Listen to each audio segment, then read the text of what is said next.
his house is big, what do you call it? Electricity all the. Transformer? Yes, grinder. And then they will have to run this.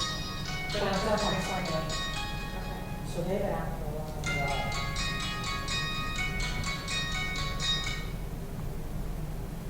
As big as me, right? Hello? All the members. Yeah. So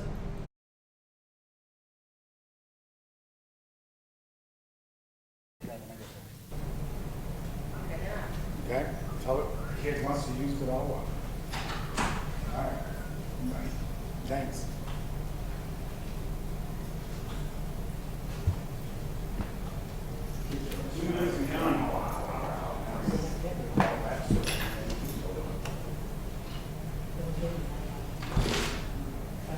Hello, how are you? I think it's abnormal because it says something about the external, the little eye. Because I'm the one who's telling her like that you're the one who's got the tan. Just think of those baseball games. Hello? I just love to know. Huh? I just love to know.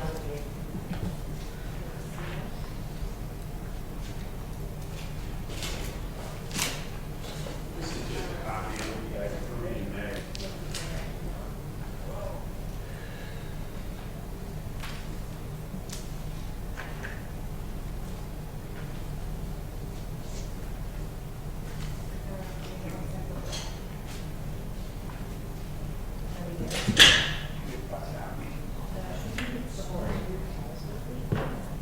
But weren't some of the numbers supposed to be fixed? Like the, well, we have two calls.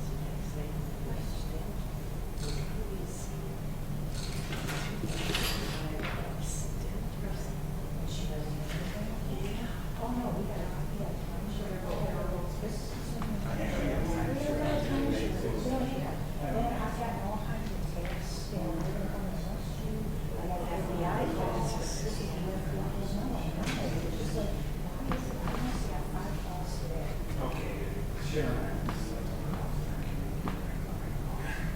You were there. Remember that one day you called me and I'm like, I'm so sitting up there, I'm like, oh my God, is that it? Or something I said, and you're like, no, I'm just kidding. I'm like, Jim, I just actually. I know. But it's fresh, it's going on. If you could have one of those calls where. Maybe, I don't know, just. Everybody's done? Yeah. That is just Lisa, can really we start? bizarre, no? 1 minute. Trying to stream this live. You can even talk. Okay, then we're good. We got the brains over there setting They know. everything up. You know it's on, so it's on. Okay. Okay, so we're good. I can go to my seat. Thanks, Scott. Okay, okay. So I will call the meeting to order. This is Tuesday, June 21st. And we'll call the, This is here. Mrs. Deloria? Here. Mr. Hitchcock? Here. Mrs. Johnson? Mrs. Marshmaker? Here. Mr. Stevens? Mr. White? Pledge allegiance, please. I pledge allegiance to the flag of the United States of America and to the republic for which it stands, one nation, under God, indivisible, with liberty and justice for all.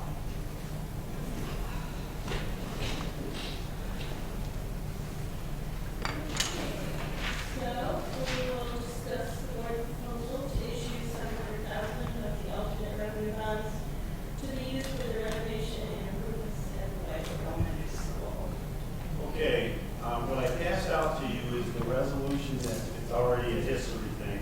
It's the resolution that you approved in May to get this, hearing called. There was 2 resolutions. One of them was a general resolution for the bonds, and the second one was to establish this hearing date. So you'll see you have 2 resolutions. And basically, why the district is thinking about issuing, why the district even considered this. As you know, the board knows, the public doesn't. Not necessarily. Why the district was looking at this is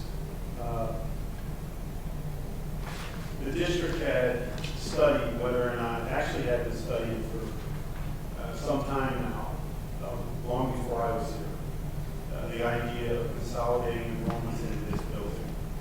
And so when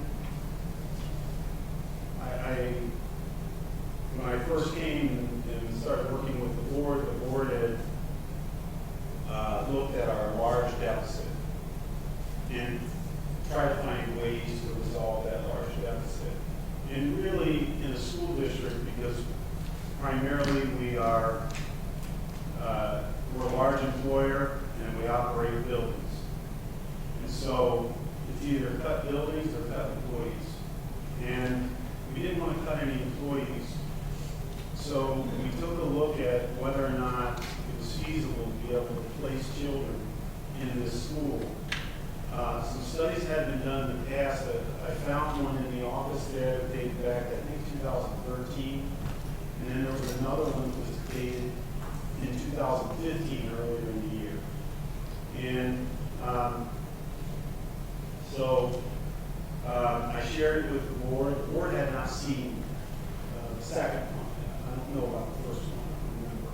And but the second one they hadn't seen, the one that was done in 2015. I shared it with them.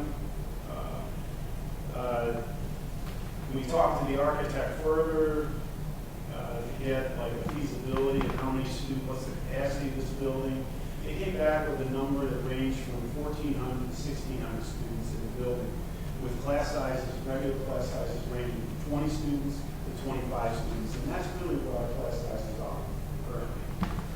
So that was the, so then the idea was, then I spent the next, from probably mid-January all the way through near the end of March, preparing information for the board, because the board needed to know if, in fact, we could fit everybody in a schedule in this building. Yes, the classroom said we have classroom space for it, but can we fit everybody in the gym, fit everybody in the art rooms, fit everybody in the music rooms? Where's the band going to go? Things of that nature. So we had worked with the teachers. I need to add, too, that we put together parent forum. We actually offered a couple of them. We actually went over to the public library for one of them, and we had one here at the school where we met with parents. And once parents kind of learned what was happening and what was happening in the district, they understood what was going on in general. I think those forums, we walked away with more supporters. In fact, almost 100% unanimous supporters of what the school was doing. And so, and what the board was thinking and considering doing. So what we ended up doing was we took a look at the feasibility of it. We found that there was a couple of shortcomings. One of the shortcomings is we don't have enough lockers in this building, so we had to buy some lockers. We ordered the lockers and we bought those. We were concerned about, putting 1,200 children in this building, and if we have an all-school event or some type of large event with all the employees parking in the parking lots, there's no room for parents to park in the school. The board had studied this in the past, where they would put the parking lot if this was done. So the architect already had drawings for that. So we asked for an estimate of what adding the parking lot would cost, and they came back to us with an estimate of around almost $400,000. I think it was $370,000. And they came out with that number. Secondly, our architects, in conjunction with our building and grounds director, our architect, this building is 16 years old. That means the roof is 16 years old, and the warranty on the roof is good for 20 years. The architect came to us and said, look, if we don't do something about the roof within the next 4 years, then we're going to have to tear off the old roof once the warranty expires on this roof. We're going to have to tear off the old roof and put a new roof on. The cost of that would be about $2 million, 1.8, I think they said. That was the estimate that came back to us with. So we asked them what could we do to try to avoid that. And they told us that there is a rubberized coating that we could put over the existing roof if in fact the warranty is still good on the roof. As long as the warranty is still good on the roof. And the warranty is still good on the roof. And so we put this rubberized coating on. The rubberized coating, they initially quoted us about $250,000. Okay? They said it would cost about $250,000 to put this rubberized coating on the roof. That was before the architect actually came and inspected the roof. The architect came over and inspected the roof. There's a couple of spots that they'd like to have patched first, and then put this stuff on. So the estimated cost of the recoating of the roof is going to be about $400,000. Okay? So we have $370,000 parking lot, $400,000 roof. And by the way, the roof, by putting this rubberized coating on there, it extends the warranty on the roof for another 15 years. Okay? So, so I went to the board and I told the board, I originally thought that I could use, the board had some money in life safety funds to be able to do the roof project and do some of the other projects. I actually had hoped that I could transfer that life safety money from life safety and move it over to building and grounds and use it for the parking lot. Okay? But I learned that the district has about $1.3 million worth of life safety work on their 10-year life safety plan survey that they still have to do yet. Most of it is over at Chapel. It's not over here. And so that we still have to do, and we have about $1 million, $950,000 in that life safety fund in order to do these work. But since I've got this outstanding life safety survey, I can't transfer the money out. So I said to the board, look, if we're going to build a parking lot and we're going to repair, because this roof isn't a part of this life safety, it's the $1.3 million life safety work. So in order to do the work, we need to find a way to get some money. So in order to do this, the board just doesn't have the cash. So we looked into this avenue with alternate revenue lines. One of the things that the board was cautious about, the board did not want this to increase people's property taxes. Okay? And so we had to find a way to pay for this without using property tax. Well, so what the proposal was is to issue something called alternate revenue bonds. Okay? Alternate revenue bonds means you have two sources, you're pledging two sources to pay off the bonds. The one source is your debt service fund, which will raise your taxes. But the other source is an operating source. One of the operating sources that I told the board I believe that we have the latitude to use is the TIF money that's coming from the city of Morris. We receive about $400,000 a year, and we anticipate that money increasing over the next couple of years, significantly. And so, at $400,000 a year, we can take $100,000 of that $400,000 and use it to pay off the debt and pay this debt over a 6 or 7 year period. And so that's what the proposal is. It won't raise anybody's taxes. It'll just allow us to be able to build a parking lot and fix the roof. The roof will save the taxpayers money. The parking lot won't save any money, but it will save the neighbors a lot of headaches, because if we have big events here, parents will be parking on in front of people's houses around the neighborhood. So if we can put the parking lot in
this is where it's gonna save us, because anybody who runs a budget The knows the things board- come up. The board approved the deficit reduction plan. It has all that stuff elaborated into it. It was a public document, and I can get you a copy of it. And it lists all of the different cost savings by operating. Just like, it was amusing, because when you listen to kids make a lot of sense. So when this was first proposed, kids were talking about it. Most of the kids, of course, like the idea of going to Shadow Mills. Right. And I don't blame them. And so most of the kids were talking about that. One of the children, apparently it was one of the parents that had come to one of the parent forums. One of the kids had made the comment, well, you know why they're doing it? They're doing it to save money. And somebody said, well, how's this going to save money? And the child said, well, that's why most parents don't have two homes. They only have one home. And because it costs so much money to operate a second home. And in effect, that's what it is. We have utility costs to the tune of about $75,000, $80,000 a year that we pay in utility costs in the school. And if we rent the building, someone else is paying those utility costs. Okay? And we are renting the building. And so secondly, so there's $75,000. In addition to that, we were operating a cafeteria over there. And this is the unfortunate part about this whole thing. We ended up losing some cafeteria staff. And that saved us, frankly, $40,000. The district. There's $40,000. So we're a little over 100 now with those costs. The next thing was we have one fewer administrator in the district now because we no longer need to have a person in that building. Okay, so we have one fewer administrator. The one fewer administrator, that'll equate with salary and benefits to about $100,000.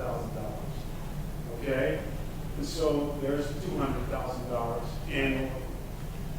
The next thing is the secretary over at that school was hired as we had a vacancy as the superintendent's secretary. So instead of the person losing their job, we hired that person as the superintendent's secretary. So there she is. And so that saves some money. We also had a nurse over in the building.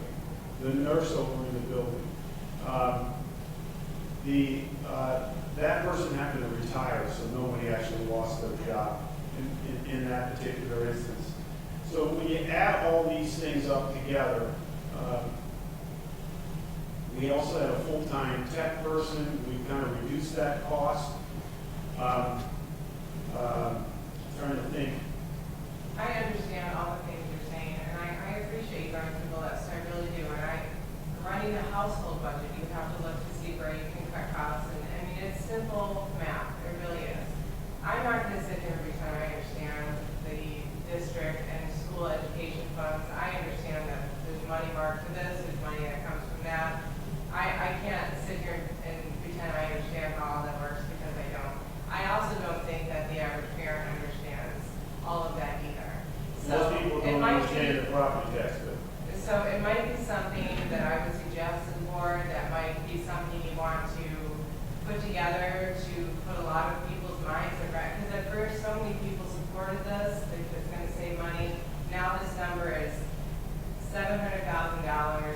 How is spending this money, how is it going to save us money over time? We need to see that. And it needs to be in print. It needs something tangible we can read and look at and understand. Because there are going to be things that come up. In any budget there are. We didn't anticipate the roads being done. So if you can't see where this is coming from, it's going to be hard to understand where the resolution is coming from, where it will not increase taxes. Right. And that, as a taxpayer and as a district parent, I need to understand that and see that. And I've talked to a lot of people over the last few weeks, and I am not alone. There are many people that do not understand why this is happening, because now it's costing so much more money and we need to see the long-term savings in this. And that's not what we're seeing right now. Well, let me help you see some of. I can help you see it, and it's crystal clear to me.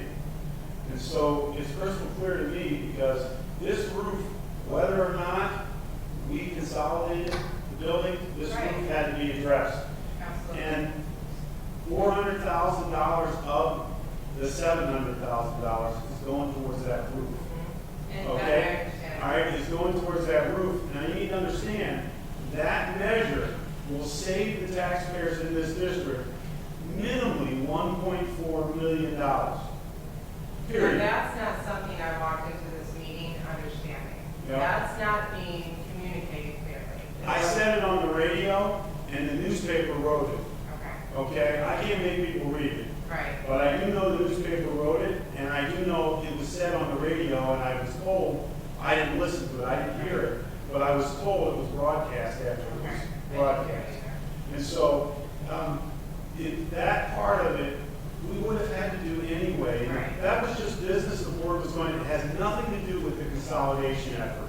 But there are other costs that are going to be incurred, and then where are those, it's gonna cost money for transportation to get these students, these student athletes over to Chavana to be able to use the facilities. Now, let me explain to you how that works, all right? So you understand how that works. The buses come at dismissal time. The student athletes will get on to whatever their buses are, and they'll ride the bus over to the school. They'll just make a drop at that school along with their other routes. Okay, So it's not gonna going be to an added cost, expense. there's not an actual run that's going to go out for something like that. And so that's what the plan is for that. Okay. So the idea that those kinds of things are going to happen, are not, now, I don't disagree with you. We did have some increased costs with adding lockers here. They had 450 lockers upstairs and 450 lockers downstairs.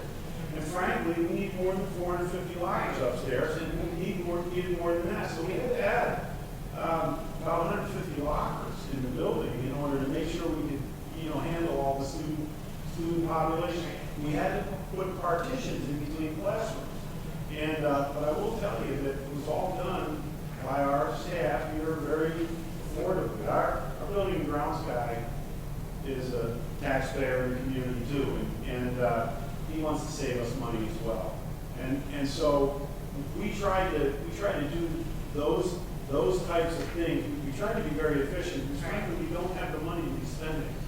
And normally in most school districts we wouldn't be issuing a $700,000 alternate revenue bonds because there is $700,000 in other districts in order to do a project like that. In this district, there's not.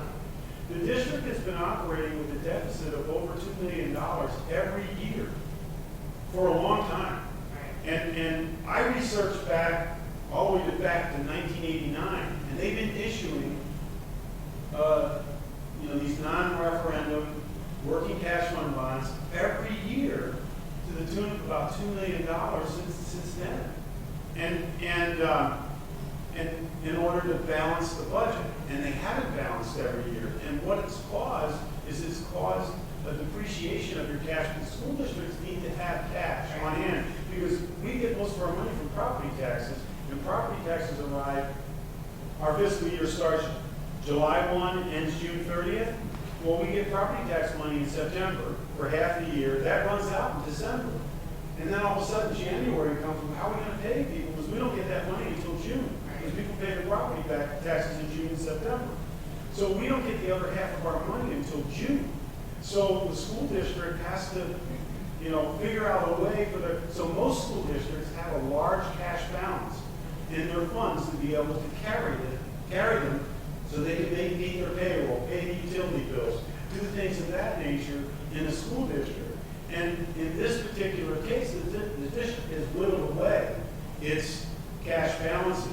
As a matter of fact, and I'm not trying to scare, and I told the board this, I'm not trying to scare anybody or anything, but the district is on the state's financial watch list. And we've been consecutive years on this state's financial watch list. And we've just experienced, I've never been in a district that experienced sanctions from the state of Illinois because of their financial condition. We got sanctions. When I came here, the district had already started in September. They had sanctions where we had to do a monthly cash flow report that had to be reported to the state of Illinois because we had whittled away all of our cash balances. The same reason why we have to issue, in most school districts, you wouldn't have to issue this for this type of project. This vehicle that we were using is, you know, the vehicle that we use, these alternate revenue bonds, we were doing it because we did not want to raise people's property taxes. And the board was adamant about that. Right, and I completely. I agree with them too. But you had mentioned that you took 400 tip from the city, and you expect that to increase significantly. Why is that? Well, over time, first of all, the assessed value in the community is going up. So, you know, we're getting a percentage of the value of the Right. property. So as that goes up, it goes up. And there has been some discussion on how the tip is distributed itself. And there's only a few more years left in the tip. I want to say there's, I think, 6 years left in the tip.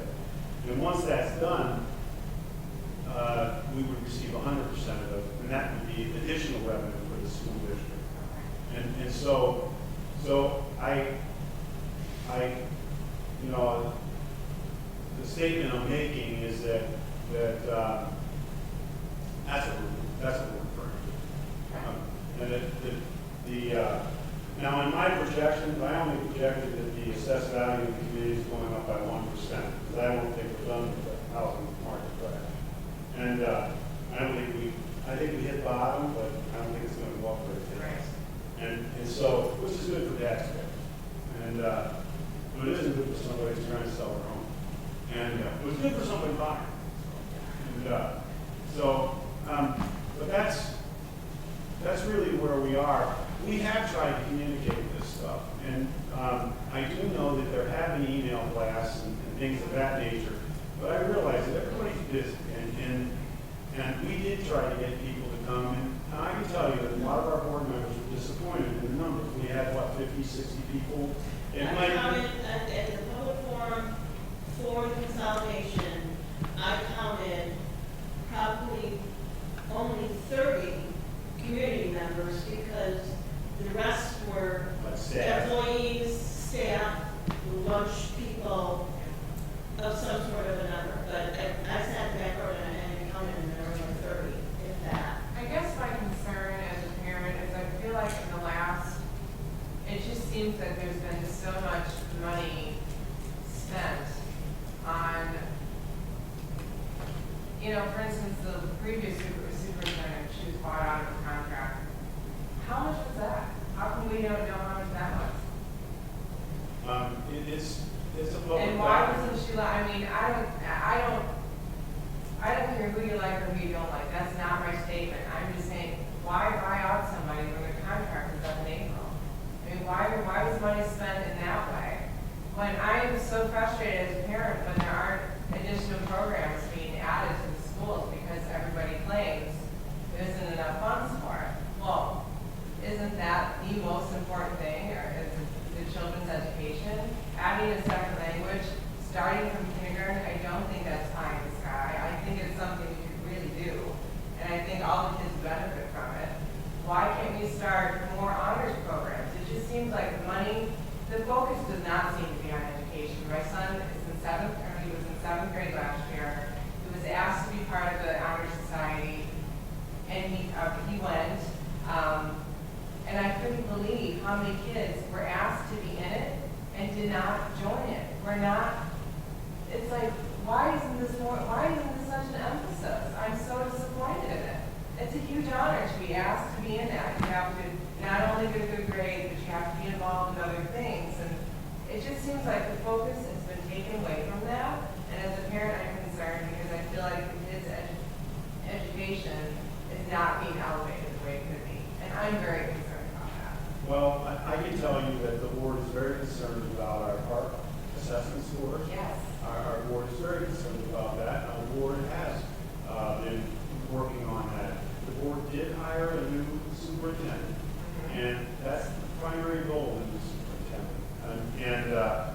And so, you know, the board, feel free to jump in anytime, but I can tell you that I think the board, this board is attempting to address the same issues that you're talking about.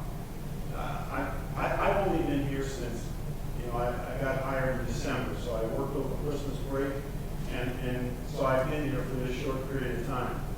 I have tried to, provide the board with a reasonable amount of good information so they can make good decisions. And I've done that. And so the board has done it. I've made them aware of some of the issues that the district is confronted with. And I need you to know that I don't have much gray hair. It's just genes. I'm an old man. But so what I'm saying to you is I've been doing this for a long time, and I've not seen a school district in this kind of financial shape.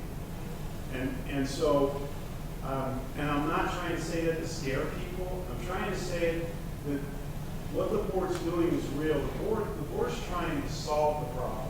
The board's trying to, and none of their choices are good choices. All of them are difficult choices, and I commend the board for the tough decisions that they've had to make. Because I think they've made the right decisions, and in the end, it's going to be good for children. The focus, I agree with you, the focus needs to be on teaching and learning. And that's the reason why the board chose to close the building rather than get rid of staff. And so that's, to me, they're in line with your line of thinking.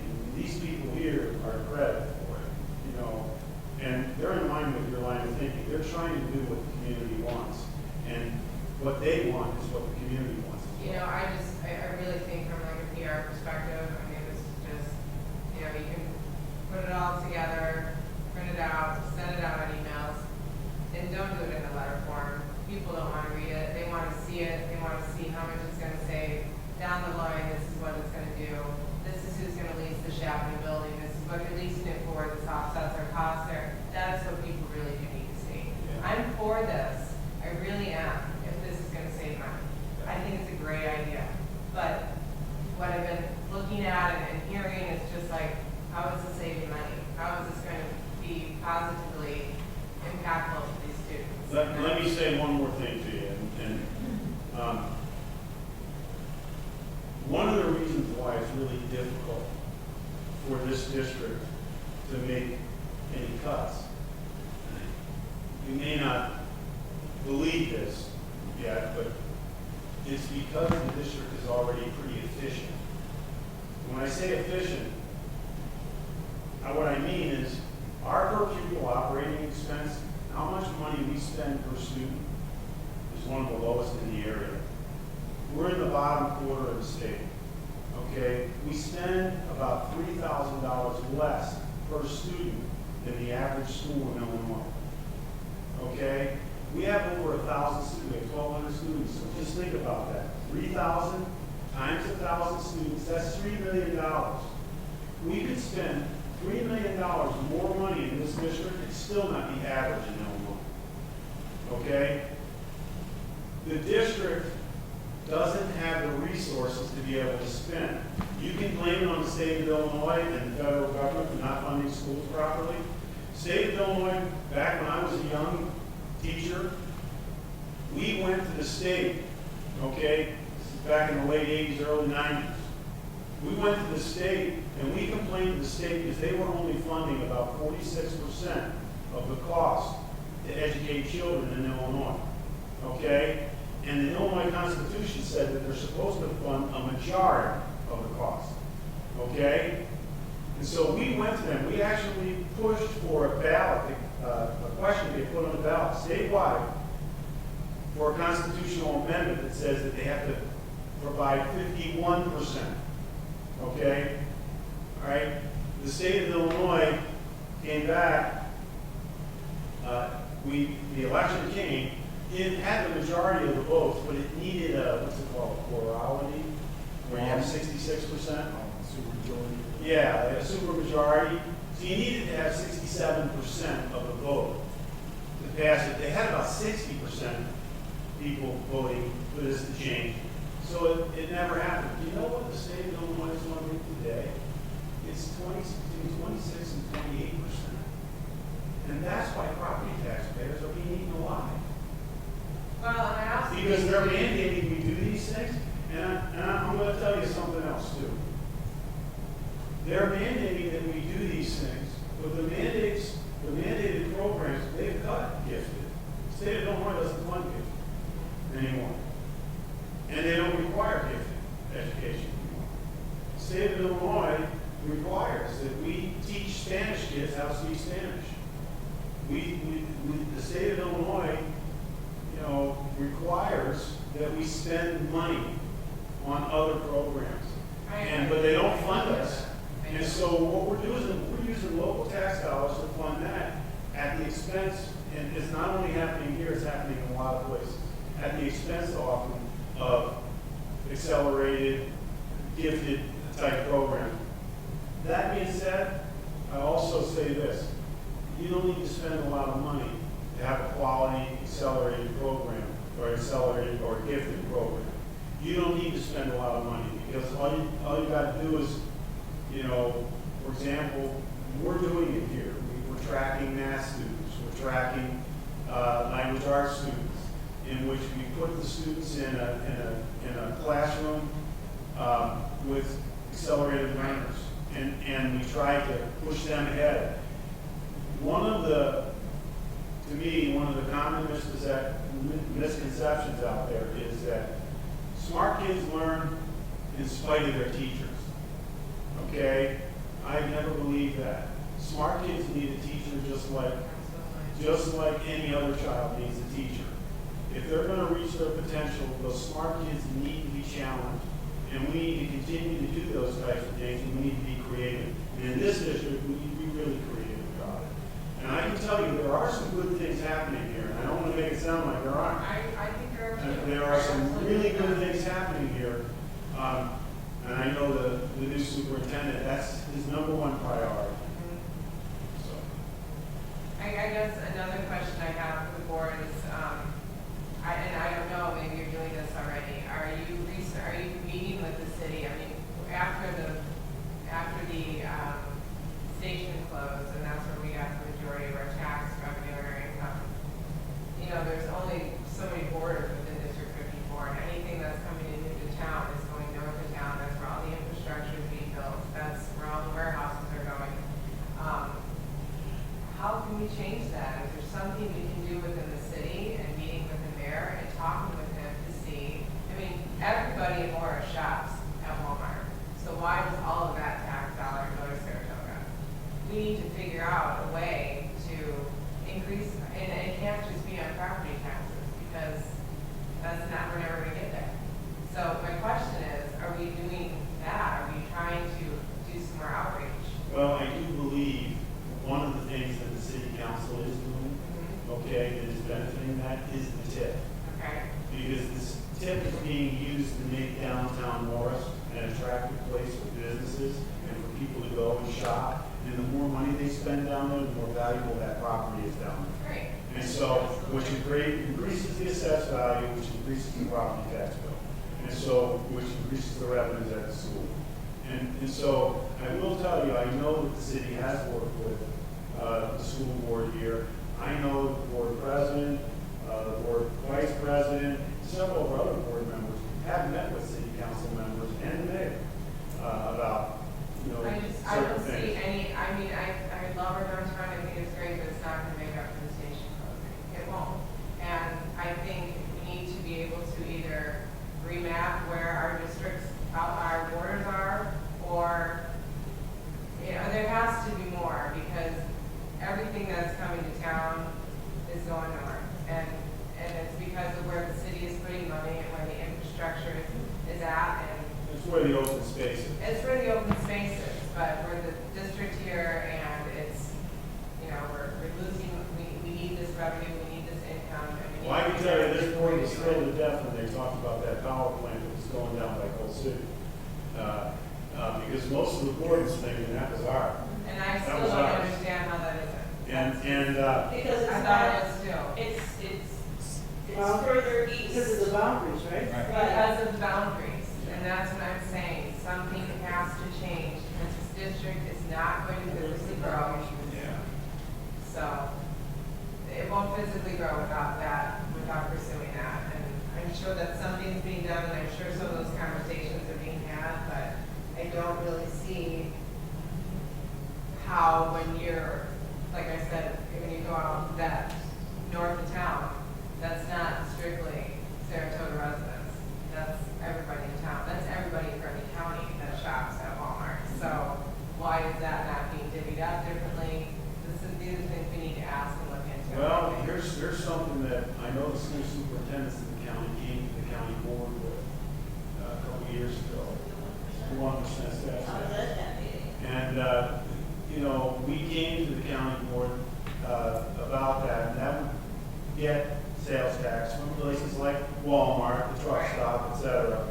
You know, and it would provide this district probably $1 million to go towards our debt service. And that- it just hasn't That's done. huge. That was going to be split per student. Right. It was. It's based on a per student. That's what it should be. It really should be. And I guess my concern is, it looks dismal. I mean, it's not, it doesn't sound great for everybody. There's light at the end of the tunnel. Right, but are my kids gonna see that? Are other kids in this district going to see that? I have a 7th and 8th grader, I have a 4th grader, and now I have a son that isn't even in kindergarten yet. So I invested and I'm interested, and I don't have any other options. We're not moving. I don't want to send my kids to a private school. I don't think that's the answer educationally. I want to see some improvements. I want to make sure that we're moving in the right direction so we are able to reap the benefit of some of these tax dollars. I mean, really, because money's the answer right now. It really is. We're trying to, you know, slice and dice it, bottom line, we don't have enough of it. So. No, and that's what I was trying to point out to you. The district, we are facing a $2 million deficit, and we're spending $3 million less than the average school in Illinois. Right. And so we actually, if we were spending average, we'd have a $5 million per year deficit. And that's why we spend so little, is because the district can't afford it. The board is being very frugal, and the past boards have been. They tried to be frugal and tried to take care of the district. The board's, you know, doing its level best, and we're going to continue to do those things. I appreciate you taking the time and going through all those things, but really, I do think from a PR standpoint of view, just to have comparables, left column, right column, it would make things so much more clear as to how it's being spent, where it's going, how we're going to save on this. Because like I said, things come up in budgets, you all know that, and unexpected expenses. And if we can look at that and say, based on what we sent out in June of 2016, we're going to take from this to fix this. Because things will come up. You're going to need resolution to things, and it'll be easier to understand. I've talked to teachers in this district, and they don't understand what's happening and where it's going. And I just think to simplify it, bullet point it, would make things a lot easier for everybody to understand and to see what's happening with it. So whether they agree or not, like you said, you're kind of stuck between a rock and a hard place. It's not easy to make this decision. But if it's going to save money in the long run, if people can understand that, I think it's worth doing. So. Can we have your name for our minutes, please? My name is Teresa Hansen. Thank you. Thanks. Okay. Lisa knows everybody. Not everyone. So, All right, so, I will ask for a motion to adjourn. Make a motion. No, second. All in favor? Aye. Thank you very much. We appreciate your input. It's good to hear, you know. Well, and I don't want to come off negative because I love District 54. I think they have great staff. I really do. They're so wonderful with the students. They've not had a bad teacher yet. Well, and I think this entire board feels the same too. We love our staff. We're fighting for our staff. We just need to We're figure out- fighting to keep our staff. And we need to figure out how to get more money into the district. And I think a lot of that has to do with the city council and where our boundaries are. I mean, the things is that. No one the wants city to council, give money. I need you to know, the city council doesn't establish the boundaries of the school district. So, those boundaries were established a long time ago. The problem is shifting those boundaries, you're taking away from somebody else and giving it to somebody else. And, you know, boundary disputes are settled by the Regional Office of Education, Regional Superintendent's Office. And I can tell you they're not going to change any boundaries in school districts. I didn't want to say that here earlier because I didn't want you to think that, we wouldn't. I have a friend of mine who sits on the Regional Board of Directors in Will County, okay? And they get boundary disputes all the time. The only time that those boundaries are moved are when there are people in both jurisdictions, both areas, that are willing to move the boundary. And it's usually a subdivision. It's a subdivision, they don't want to go to Joliet Township High School, they want to go to Lincoln Way High School. Joliet Township High School said, we don't care if they go to Lincoln Way High School, and Lincoln Way High School says, we welcome them. And so then that's how it moves, Is it But to take a business, there are laws in the state of Illinois that you cannot, consolidation is something.